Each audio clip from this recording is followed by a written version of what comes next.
Hello, my students! Mais um vídeo a ser assistido e um assunto a ser explicado.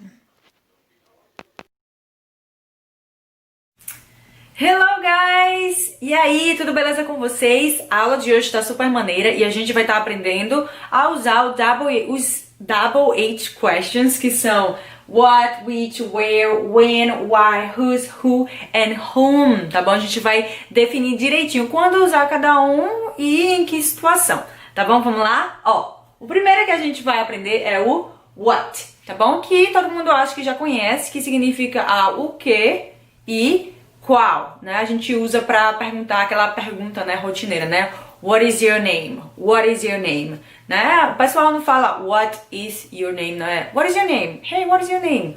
Bem rápido, tá bom? What is your name? É justamente usado para perguntas em gerais, tá bom? Ó, asking about something. Você vai estar perguntando sobre qualquer coisa, sobre alguma coisa, tá bom? E você também pode estar usando para confirmar, confirmation. Para confirmar alguma coisa. Se alguém falou alguma coisa e você não entendeu, aí você, what? Can you repeat that, please? Você fala, o quê? Tu falou o quê mesmo? A pessoa fala direto, é super comum, tá bom? Mais um exemplo. What is your favorite restaurant? Qual é o seu restaurante favorito, né? Bem facinho, não é? O segundo é bem parecido com what, é which, e que causa muita confusão entre o pessoal que está aprendendo a língua inglesa, justamente porque a gente não tem em português um que vai equivaler ao which. O which, na realidade, é como o what, só que ele tem uma choice, você tem uma escolha. Se você traduzir which, vai ter o mesmo sentido, o mesmo significado de what, que é o que ou qual. Só que você vai estar sempre usando quando você tem uma escolha, como eu já falei. Como assim, professora, quando a gente está em uma escolha? Lembra que eu falei what is your favorite restaurant? Que seria qual o seu restaurante favorito? Mas aí se eu limitar e se eu te der uma escolha na pergunta, eu não vou estar usando what, eu vou estar usando which. Então eu poderia fazer a pergunta do tipo which kind of restaurant do you like better? Mexican or Chinese? Tá vendo? Eu tô te dando uma escolha na pergunta. Ou então eu te mostro dois tipos de carro. Sei lá, um vermelho e um azul. E aí eu vou e te pergunto, which one do you like the most? Qual que você gosta mais, né? O vermelho ou o azul? Tá vendo? Quando eu traduzo, fica igual ao qual, né? Que seria a what. Mas aí, como você tá dando uma escolha, como você tá limitando, você usa o which, tá bom? Which one do you like the most? Which one is better? Qual que é melhor? Sempre quando você tem uma opção, tá bom? O terceiro agora é where, que é usado para location, tá bom? Location para sua localização. Então, se você quiser perguntar onde você mora, que seria o onde em português, né? Onde você mora? Where do you live? Where do you live? Onde você mora? Não é meio facinho? O número 4, when. When em português é equivalente ao quando e se refere ao tempo, time. Toda vez que você for perguntar quando alguma coisa vai acontecer, ou aconteceu, ou vai acontecer. Então, por exemplo, quando é o seu aniversário? When is your birthday? When is your birthday? Quando é o seu aniversário? When is your birthday? Quando você vai para a igreja? When do you go to church? When do you go to church? Quando você vai para a igreja. Não é bem fácil? O próximo, why. Tem até aquele seriado, né? 13 Reasons Why. Os 13 porquês, né? Eu acho que é assim que traduziram aí. Não sei como é que traduziram. Enfim, why você vai usar para uma razão, por um motivo. Que em português seria o porquê para pergunta, tá bom? O porquê para resposta é because. Em português a gente tem 4 porquês, né? Porquê para pergunta, porquê para resposta, porquê em final de pergunta, porquê não sei o que lá, porquê quando é igual a motivo. Enfim, em inglês a gente só tem 2, que é why para pergunta e because quando é resposta.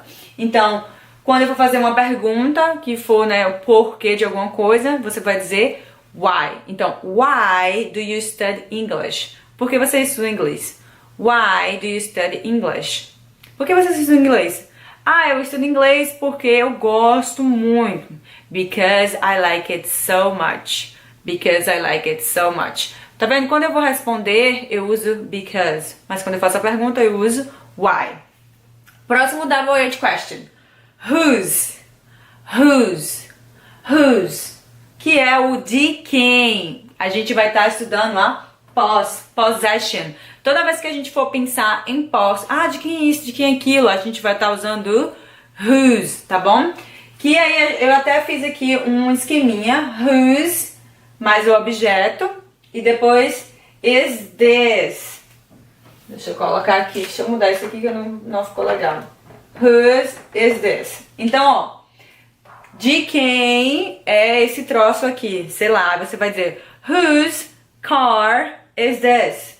De quem carro? Whose car is this? Então você vai estar sempre colocando o objeto primeiro, tá bom? De quem é esse carro? Whose car is this? De quem é essa bolsa? Aí você, whose purse is this? De quem é esse livro? Aí você, whose book is this? Não é fácil? Sempre coloca o objeto antes de você terminar a pergunta, tá bom? Depois do whose, no caso.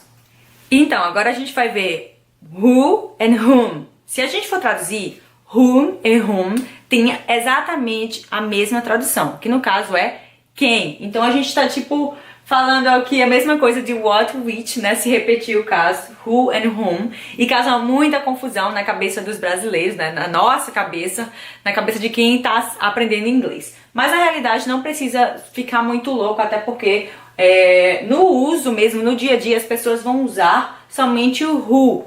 O whom é very formal, é bem formal e as pessoas não vão estar usando no dia a dia. Então, a não ser que você esteja pensando em fazer um teste ou uma prova, não se preocupa com o whom, tá bom? Só foca no who mesmo, que é quem, e aí usa. Who is your best friend? Who do you like to talk to? E aí, sei lá, qualquer coisa que você quiser inventar com o who, que você quiser falar dizendo quem, tá bom? Agora, se você for fazer uma prova, é interessante saber qual é a diferença, tá bom? Who é usado para pessoas, como eu já falei, porque a gente vai estar falando de quem, os dois, né, who and whom, mas aqui, ó, who é o sujeito da frase e whom é o objeto da frase, tá bom? Então, se eu disser, who is your best friend? Eu vou dizer, my husband is my best friend. Eu perguntei, quem é o seu melhor amigo? Eu falei, my husband is my best friend. Meu marido é o meu melhor amigo. Então, se eu substituir my husband por um pronome, eu vou substituir por he. Então, he é o meu sujeito da frase. Agora, se eu for falar with whom are you working today? Com quem que você está trabalhando hoje? Aí eu vou dizer I'm working with my friends. Se eu substituir o my friends por um pronome, eu vou substituir por them. I'm working with them. Porque eles estão vindo depois do verbo. Se veio depois do verbo, é o objeto da frase. Então, talvez for o objeto da frase, eu vou estar usando o whom. Mas, como eu já falei pra vocês, isso é bem complicado, não precisa se preocupar. Se você tá aprendendo inglês somente para o seu dia a dia, então não se preocupa com who ou whom. Lógico que é interessante saber qual é a diferença. E eu espero que vocês tenham aprendido. Se caso ficou ainda algum questionamento, coloca aqui no comentário, que aí eu posso criar um vídeo somente sobre who e whom e aí explicar detalhadamente, tá bom? Eu espero que vocês tenham gostado da aula de hoje, que tenha sido bem proveitosa. Eu vou fazer um exercício e deixar aqui no link deste vídeo, e aí no link não, na descrição deste vídeo, tá bom? Para que vocês possam praticar, porque só assistir o vídeo não vai adiantar muito, tem que praticar, tá bom? E se você quer me seguir nas minhas redes sociais, no meu Instagram, eu posto vídeos e dicas todos os dias no meu Instagram, me segue lá, tá bom? Meu Instagram é @marcelamallet e nos vemos no próximo vídeo. Tchau!